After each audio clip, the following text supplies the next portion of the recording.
Hello everyone welcome to my channel पिला माने आज वीडियो रे तुमनकर अष्टम श्रेणी विज्ञान बहिर अष्टादश अध्याय वायु और जल प्रदूषण pollution of air and water chapter टिर प्रश्न उत्तर गुडी आलोचना करनेबा एवं परीक्षा उपयोगी इंपोर्टेंट क्वेश्चन आंसर गुडी मध्ये डिस्कशन करनेबा।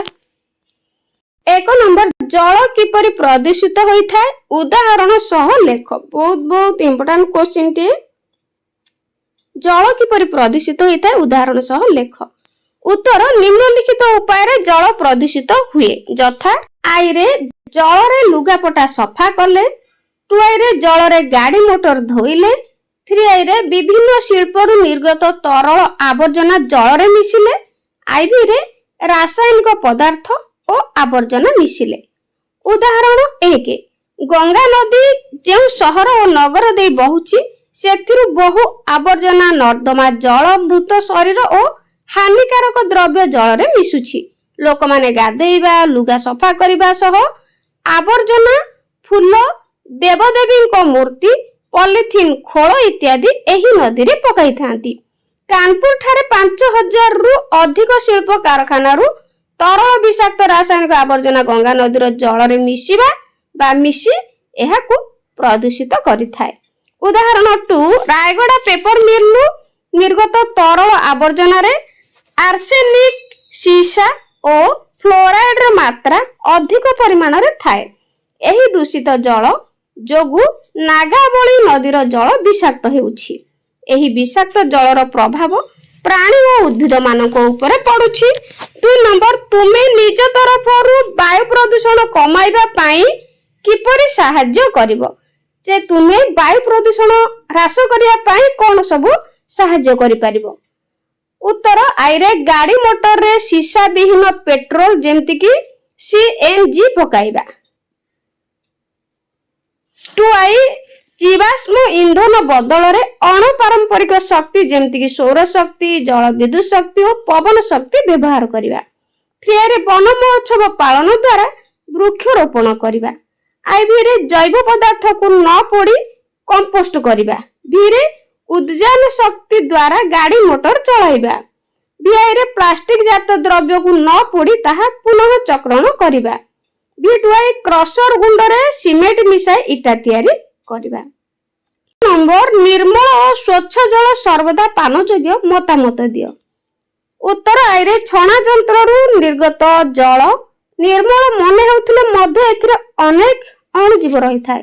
तेणु एही बा एहाकु पीले रोग व्यापीबा संभावना रही थाए और एहा निरापद पानीय जल नुहे।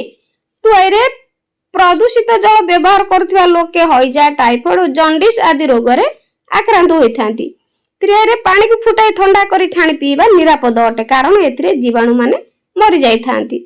आइबी रे घर मानकरे कैंडल युक्त फिल्टर व्यवहार हेबा आवश्यक कारण यह द्वारा भौतिक पद्धति जल परिशोधन हेबा आवश्यक। बीरे जल विशोधन पई रासायनिक पद्धति जल रे ब्लीचिंग पाउडर और क्लोरीन बटिका पकाइबा आवश्यक। सुतरां उपरोक्त पद्धति मान अवलंबन करी जल को पानी उपयोगी करी पीबा आवश्यक नचेत अनेक रोग हेबार संभावना रही थाए। 4 नंबर म्युनिसिपालिटी रो जने सदस्य हिसाब रे तुम शहर को विशुद्ध जल जोगाण पई की पदक्षेप नेबो ताहार एक योजना प्रस्तुत कर। उत्तर म्युनिसिपालिटी रो जने सदस्य भाव रे शहर को विशुद्ध जल जोगाण करिया पई निम्नलिखित योजना मान प्रणयन करबा को हेबो। आई रे जल जोगाण रो उत्स भूतल हेबा आवश्यक।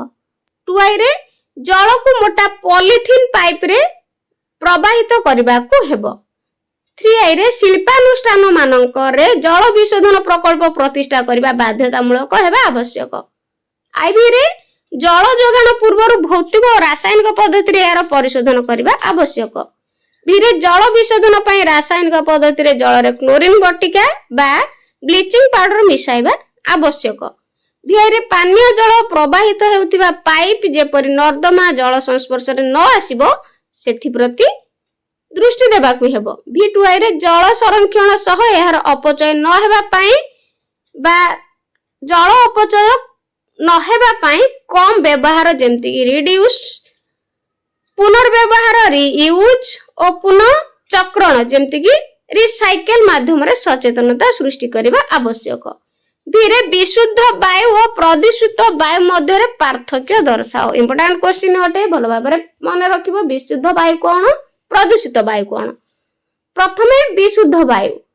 विशुद्ध वायु रे तार संगठित उपादान गुड़िक ठीक परिमाण रे थाए। 2 रे विशुद्ध वायु रे वायु प्रदूषण कणिका मान न थाए। 3 रे एही वायु स्वास्थ्य पक्षे हितकर। आई रे प्रदूषित वायु रे उपादान गुड़िकर परिमाण व्यतिक्रम देखा जाए। 2 रे प्रदूषित वायु रे वायु प्रदूषक कणिका मान थाए।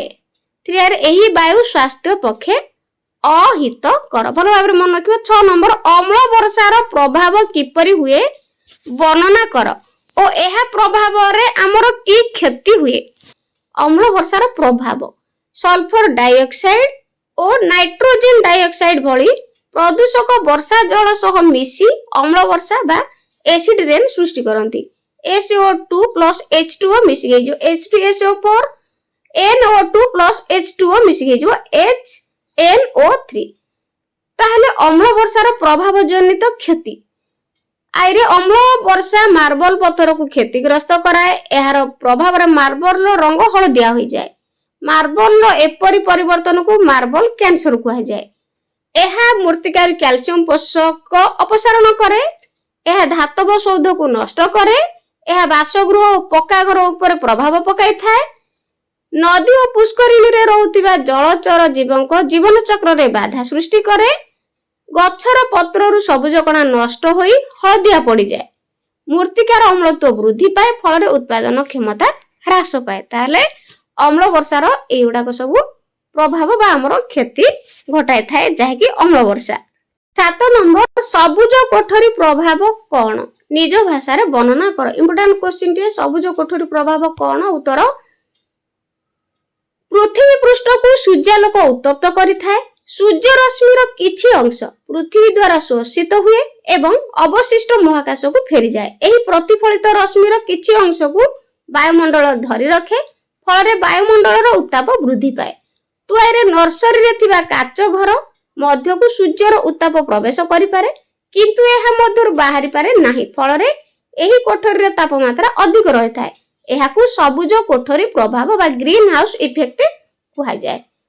अंगारकाम्ल और मिथेन परी केतक गैस रो ताप शोषण सामर्थ्य रहिछि। एही सबु गैस रो परिमाण वृद्धि पृथ्वी को एक सबुज कोठरी रे परिणत कर देउछि। मनुष्यर विकासमूलक कार्यक्रम एवं जंगल क्षय जोगु वायुमंडल रे CO2 रो मात्रा वृद्धि पाउछि। CO2 व्यतीत मिथेन, नाइट्रस ऑक्साइड और जल बाष्प मध्य सबुज कोठरी प्रभाव ऊपर प्रभाव पकाउथिबारु एगुडिक ग्रीन हाउस गैस रूपे गणना करा जाउछि। 8 नंबर, ग्लोबल वार्मिंग संबंध रे एक वक्तव्य प्रस्तुत कराओ। वक्तव्य प्रस्तुत करिवो कहिबा को पड़िबो श्रेणी रे। उत्तर, सम्माननीय सभापति महोदय, उपस्थित शिक्षक शिक्षयित्री वृंद एवं विद्यालय समस्त छात्र छात्री गण, आज आलोच्य विषय ग्लोबल वार्मिंग संबंध रे मोर वक्तव्य उपस्थापित करिया पई सुजोग मिलिथबार मु निजको धन्य मन करूछि। ग्लोबल वार्मिंग बा भूपृष्ठ तापमात्रा वृद्धि वायुमंडल रे मात्राधिक अंगारकाम्ल बाष्प जोगु होइता। विभिन्न प्रकार जीवाश्म ईंधन तथा कोयला और पेट्रोलियम इत्यादि बहुल उपयोग हेबा द्वारा अंगारकाम्ल बाष्प अधिक मात्रा रे ट्रोपोस्फियर बा वायुमंडल रे प्रवेश करिथाय। सूर्य किरण रे विभिन्न रश्मि यथा अल्ट्रावायोलेट, विजिबल इंफ्रारेड आदि थाए। एगुडिक मध्यरु अल्ट्रावायोलेट बी अति बाइगणी रश्मि जहाँकि जीव जगत प्रति अत्यंत क्षतिकारक वायुमंडल को प्रवेश करि पारि न था। एहाकु स्ट्राटोस्फियर रे थिबा ओजोन O3 स्तर अटकाई देई थाए, किंतु इंफ्रारेड रश्मि याकु भेद करि पृथ्वी पृष्ठ को आसी थाए एवं ताप प्रदान करि थाए। वायुमंडल रे थिबा अंगारकाम्ल बाष्पर घन आस्तरण एक कंबल सदृश काम करि थाए। तो एवं पृथ्वी पृष्ठ रु फेरी आसुथिबा उत्तप्त विकिरण को अटकाई दिए। एहा द्वारा भूपृष्ठ तापमात्रा वृद्धि घटी थाए। एहाकु सबुज गृह प्रभाव कुहा जाए। एवं अंगारकाम्ल बाष्प बा जाकु CO2 एवं मिथेन CH4 आदि हेउची सबुज गृह बाष्प जहा द्वारा तापमात्रा वृद्धि हुए। तेबे प्राय 72% ग्लोबल वार्मिंग अंगारकाम्ल बाष्प जोगु होई थाए। अंगारकाम्ल बाष्प को आयत करिया पई कार्बन ट्रेडिंग बा कार्बन व्यवसाय एक ସହଜସାଧ୍ୟ ଉପାୟ। କେତେକ ବହୁରାଷ୍ଟ୍ରୀୟ ବ୍ୟବସାୟ ପ୍ରତିଷ୍ଠାନ, ଚିକାଗୋ ଜଳବାୟୁ ବିନିମୟ କାର୍ଯ୍ୟାଳୟ ଏହି ବ୍ୟବସାୟ କରୁଛନ୍ତି। ଭାରତରେ ମଧ୍ୟ କାର୍ଯ୍ୟକ୍ରମ ଆରମ୍ଭ ହୋଇଛି। ଭାରତ ସରକାରଙ୍କ ନିର୍ଦ୍ଦେଶରେ କ୍ଲିନ୍ ଡେଭଲପମେଣ୍ଟ ମେକାନିଜିମ ଯାହାକି CDM ଆରମ୍ଭ ହୋଇଛି, ଯାହାକି କାର୍ବନ ଟ୍ରେଡିଂ ଏବଂ କ୍ଲିନ୍ ଟେକ୍ନୋଲୋଜି ସମ୍ବନ୍ଧୀୟ ଜ୍ଞାନ ପ୍ରଦାନ କରିଥାଏ। ଭାରତ ସରକାରଙ୍କ ଯୋଜନା ଆୟୋଗ ତରଫରୁ ଏଥିପାଇଁ ପ୍ରୟାସ ଜାରି ରହିଛି। ଏଥିପାଇଁ ଏକ ଜାତୀୟ କାର୍ଯ୍ୟାନୁଷ୍ଠାନ ଯୋଜନା ଗଠନ କରାଯାଇଛି। ଗ୍ଲୋବାଲ ୱାର୍ମିଂ ଏକ ବିଶ୍ୱସ୍ତରୀୟ ସମସ୍ୟା ଏବଂ ଏହାକୁ ପ୍ରତିହତ କରା ନ ଗଲେ ଦ୍ରୁତ ଆଗାମୀ ଦିନରେ ସୁନାମି ଭଳି ଅନେକ ପ୍ରାକୃତିକ ଦୁର୍ବିପାକ ଦେଖାଯିବ। ପୃଥିବୀର ତାପମାତ୍ରା ବୃଦ୍ଧି, ବରଫ ରାଶି ତରଳି ଯିବା, ସମୁଦ୍ର ପତନର ଉଚ୍ଚତା ବଢିବା, ନଦୀ ଗୁଡିକ ଶୁଖିଯିବା ଏବଂ ଜଳାଭାବ ଦେଖାଦେବା, ଭୟଙ୍କର ଘୂର୍ଣ୍ଣିଝଡ଼ ଇତ୍ୟାଦି ସମ୍ପ୍ରତି ଘଟଣାମାନ ମଣିଷ ସଭ୍ୟତାର ଅସ୍ତିତ୍ୱ ପ୍ରତି ବିପଦ ସୃଷ୍ଟି କରୁଛି। ପ୍ରକୃତରେ ଜୀବନ ଧାରଣର ସକଳ ଆଧାର ପ୍ରକୃତିରୁ ମିଳିଥାଏ ଏବଂ ଏହି ପ୍ରକୃତିର ଅବକ୍ଷୟ ଏବଂ ଦୁର୍ଘଟଣା ଓ ସେ ସମ୍ବନ୍ଧୀୟ ଯାବତୀୟ ଉଦ୍ବେଗ ଆଜି ଚିରନ୍ତନତା ପ୍ରତି ଆହ୍ୱାନ ଦେଇଛି। ଏହି ଆହ୍ୱାନର ଶିକାର ହୋଇ ଅନେକ ସଭ୍ୟତା କାଳର କରାଳ ବକ୍ଷରେ ଲୀନ ହୋଇଯିବାର ନଜିର ରହିଛି। 1996 ମସିହାର ତଥ୍ୟ ଅନୁଯାୟୀ ଆମେରିକାର ପ୍ରତି 1000 ଲୋକଙ୍କ ପାଇଁ 489ଟି ଚାରିଚକିଆ ଗାଡ଼ି ଥିବା ବେଳେ ଚୀନରେ ତାହା 3.2 ଏବଂ ଭାରତରେ ତାହା 4.4। ପୃଥିବୀର ବିକଶିତ ଦେଶମାନଙ୍କର ଲଗାମ ଛଡା ବିଳାସ ବ୍ୟସନ ଆଜି ମଣିଷ ପାଇଁ ବିନାଶର କାରଣ ପାଲଟିଛି। ପୃଥିବୀର ବାୟୁମଣ୍ଡଳକୁ ଯେତିକି ପରିମାଣରେ ଅଙ୍ଗାରକାମ୍ଳ ଗ୍ୟାସ ନିର୍ଗତ ହୁଏ ତାହା ତାର 1/3 ଛାଡେ କେବଳ ଆମେରିକା ସମେତ ବିକଶିତ ଦେଶମାନେ ଯେତିକି ପରିମାଣରେ ଅଙ୍ଗାରକାମ୍ଳ ଗ୍ୟାସ ବାୟୁମଣ୍ଡଳକୁ ଛାଡନ୍ତି ସେହି ତୁଳନାରେ ଗ୍ରୀନ ହାଉସର ସୁରକ୍ଷା ପାଇଁ ତତ୍ପର ନୁହନ୍ତି କି ସେଥିପ୍ରତି ଧ୍ୟାନ ବି ଦିଅନ୍ତି ନାହିଁ।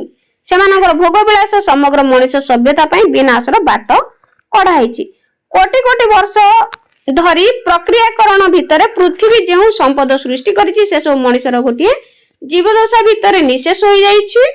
ତ ଏହି ପ୍ରାକୃତିକ ସମ୍ପଦ ଗୁଡିକୁ ଯେତିକି ପରିମାଣରେ ଏବଂ ଯେତିକି ସୀମା ଭିତରେ ବ୍ୟବହାର କରାଯିବା କଥା ତାଠୁ ଢେର ଅଧିକ ପରିମାଣରେ ଆମେ ବ୍ୟବସାୟ କରୁଛୁ। ଫଳରେ ଜଙ୍ଗଲ କମି କମି ଯାଉଛି, ଚାରଣ ଭୂଇଁ ସରି ସରି ଆସୁଛି, ବ୍ୟାପକ ହେଉଛି ଗ୍ରୀଷ୍ମ ପ୍ରବାହ, ମତ୍ସ୍ୟ ଭଣ୍ଡାର ଓ ସାମୁଦ୍ରିକ ପ୍ରବାଳ ସମୂହ ଧ୍ୱଂସ ପାଇ ଚାଲିଛି, ମରୁଭୂମି ତାର କାୟା ବିସ୍ତାର କରି ଚାଲିଛି, ବରଫ ପାହାଡ ଗୁଡିକ ତରଳିବାରେ ଲାଗିଛି, ନଦୀ ଗୁଡିକ ଶୁଖି ଶୁଖି ଯାଉଛି, ତେଲ ଓ ଖଣିଜ ପଦାର୍ଥ ସରି ସରି ଆସୁଛି, ସମୁଦ୍ର ପତନ ବଢୁଛି ଏବଂ ତା ସହିତ ମାଡି ଆସୁଛି ଭୟଙ୍କର ଝଡ ଓ ଘୂର୍ଣ୍ଣି ବାତ୍ୟା ମାନ।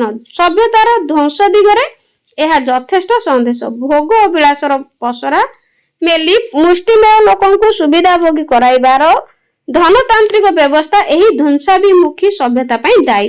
ବିଶ୍ୱର ସମସ୍ତ ମାନବ ସମାଜ ଏହି ଧ୍ୱଂସାଭିମୁଖୀ ସନ୍ଦେଶରେ ସତର୍କ କରିବା ସହିତ ଏହାକୁ ସାମ୍ନା କରିବାର ସମୟ ଆଜି। ବର୍ତ୍ତମାନର ମନୁଷ୍ୟ ସଭ୍ୟତା ସେହି ଦଶା ଭୋଗିବାକୁ ବାଧ୍ୟ। ତେଣୁ ଏହି ଚ୍ୟାଲେଞ୍ଜର ସମ୍ମୁଖୀନ ହେବା ପାଇଁ ଆମେ ନିଜକୁ ପ୍ରସ୍ତୁତ କରିବା ପାଇଁ ସମୟ ଆସିଛି। 9 ନମ୍ବର, ତାଜମହଲ ଉପରେ କି ପ୍ରକାର କ୍ଷତିର ଆଶଙ୍କା ରହିଛି ଲେଖ। ଉତ୍ତର, ତାଜମହଲ ଉପରେ ନିମ୍ନଲିଖିତ କ୍ଷତିର ସମ୍ଭାବନା ରହିଛି। ଆଗ୍ରା ଠାରେ ଅବସ୍ଥିତ ତାଜମହଲ ପର୍ଯ୍ୟଟକ ମାନଙ୍କ ପାଇଁ ଏକ ଆକର୍ଷଣ। ଟୁଆଇରେ ଆଗ୍ରା ସହରର ଓ ଚତୁଃପାର୍ଶ୍ୱରେ ଥିବା ରବର ଶିଳ୍ପ, ରସାୟନ ଶିଳ୍ପ, ଅଟୋମୋବାଇଲ ଶିଳ୍ପ, ତୈଳ ରିଫାଇନକାରୀ ଯୋଗୁଁ ସଲଫର ଡାଇଅକ୍ସାଇଡ ଓ ନାଇଟ୍ରୋଜେନ ଅକ୍ସାଇଡ ସୃଷ୍ଟି ହେଉଛି। ଏହି ଗ୍ୟାସ ବର୍ଷା ଜଳ ସହ ମିଶି ଗନ୍ଧକାମ୍ଳ ଓ ଯବକ୍ଷାର ଅମ୍ଳ ସୃଷ୍ଟି କରେ। ଏହି ଅମ୍ଳ ବର୍ଷା ଜଳ ସହିତ ମିଶି ଅମ୍ଳ ବର୍ଷା ବା ଏସିଡ ରେନ୍ ସୃଷ୍ଟି କରିଥାଏ। ଏହି ଅମ୍ଳ ବର୍ଷା ମାର୍ବଲ ପଥରକୁ କ୍ଷତିଗ୍ରସ୍ତ କରିବ ଓ ଏହାର ପ୍ରଭାବରେ ଧଳା ମାର୍ବଲ ରଙ୍ଗ କ୍ରମଶଃ ଫିକା ଓ ପରେ ହଳଦିଆ ପଡିବାର ସମ୍ଭାବନା ରହିଛି। ଅମ୍ଳ ବର୍ଷା ଯୋଗୁଁ ମାର୍ବଲ କ୍ଷୟ ଅଧିକ ହେଲେ ମାର୍ବଲ କ୍ୟାନ୍ସର ଓ ମଥୁରା ତୈଳ ରିଫାଇନରୁ ନିର୍ଗତ ଧୂଆଁ ଯୋଗୁଁ ମାର୍ବଲର ରଙ୍ଗ ଭବିଷ୍ୟତରେ ହଳଦିଆ ହେବାର ସମ୍ଭାବନା ରହିଛି। 10 ନମ୍ବର, ଜଳରେ ପୋଷକର ମାତ୍ରା ବୃଦ୍ଧି ଜଳଜୀବ ମାନଙ୍କରେ ବଞ୍ଚିବା ଉପରେ କାହିଁକି ପ୍ରଭାବ ପକାଉଛି? ଉତ୍ତର, ଚାଷ ଜମିରେ ପ୍ରୟୋଗ କରାଯାଉଥିବା ରାସାୟନିକ ସାର ବର୍ଷା ଜଳ ସହ ଧୋଇ ହୋଇ ନିକଟସ୍ଥ ଜଳାଶୟକୁ ଆସିଥାଏ। ଜଳରେ ପୋଷକର ମାତ୍ରା ବୃଦ୍ଧି ପାଏ। ଏହି କାରଣରୁ ଜଳାଶୟରେ ଶୈବାଳର ବୃଦ୍ଧି ହୋଇ ସବୁଜ ଦେଖାଯାଏ। 3 ଜଳରେ ଅମ୍ଳଜାନ ଦ୍ରବୀଭୂତ ହୋଇ ରହିଥାଏ। ମୃତ୍ୟୁ ପରେ ଶୈବାଳ ବ୍ୟାକ୍ଟେରିଆ ମାନଙ୍କରେ ଖାଦ୍ୟାଭାବ ବ୍ୟବହୃତ ହୁଏ। ଶୈବାଳ ବଢିବା ଦ୍ୱାରା ଅମ୍ଳଜାନ ଅଭାବ ଦେଖାଦିଏ। ଫଳରେ ଅନ୍ୟ ଜଳଜୀବ ମାନେ ମରିଯିବାର ସମ୍ଭାବନା ରହିଥାଏ।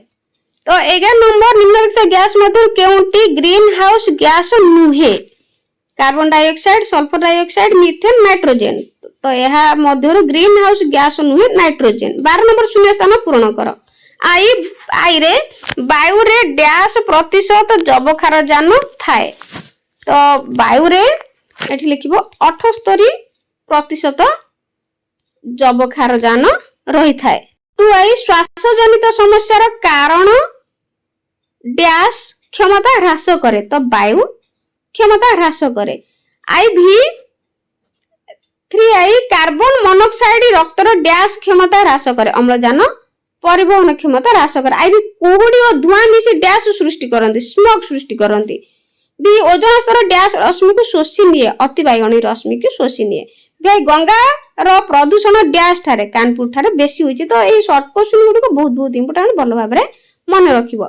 13 नंबर प्रथम शब्द द्वयर संपर्क को देखि तृतीय शब्दर संपर्कित दुईटी शून्य स्थान रे लेख तो पिला माने एई भली संपर्कित शब्द मध्य निश्चित भाबरे परीक्षा आसीबो। आई रे सल्फर डाइऑक्साइड गंधक अम्ल नाइट्रोजन डाइऑक्साइड एठी लिखिबो जबखारजान। 2 आई रे अम्ल वर्षा मार्बल कैंसर आउ ओजन क्षय चर्म कर्कट। 3 आई रे अंगारक अम्ल जानवाहन सीएफसी शीतल भंडार। आई भी कोयला जीवाश्म इंधन सीएनजी गैसीय इंधन। भी रे धूଳି कणा वायु प्रदूषण मल हेउची जल प्रदूषण करि थाए। तो पिला माने वीडियो टी केमति लागला कमेंट रे निश्चित जणाबो मन देकी पाठ पढ़ा पढ़ी करिवो। Thank you for watching bye bye.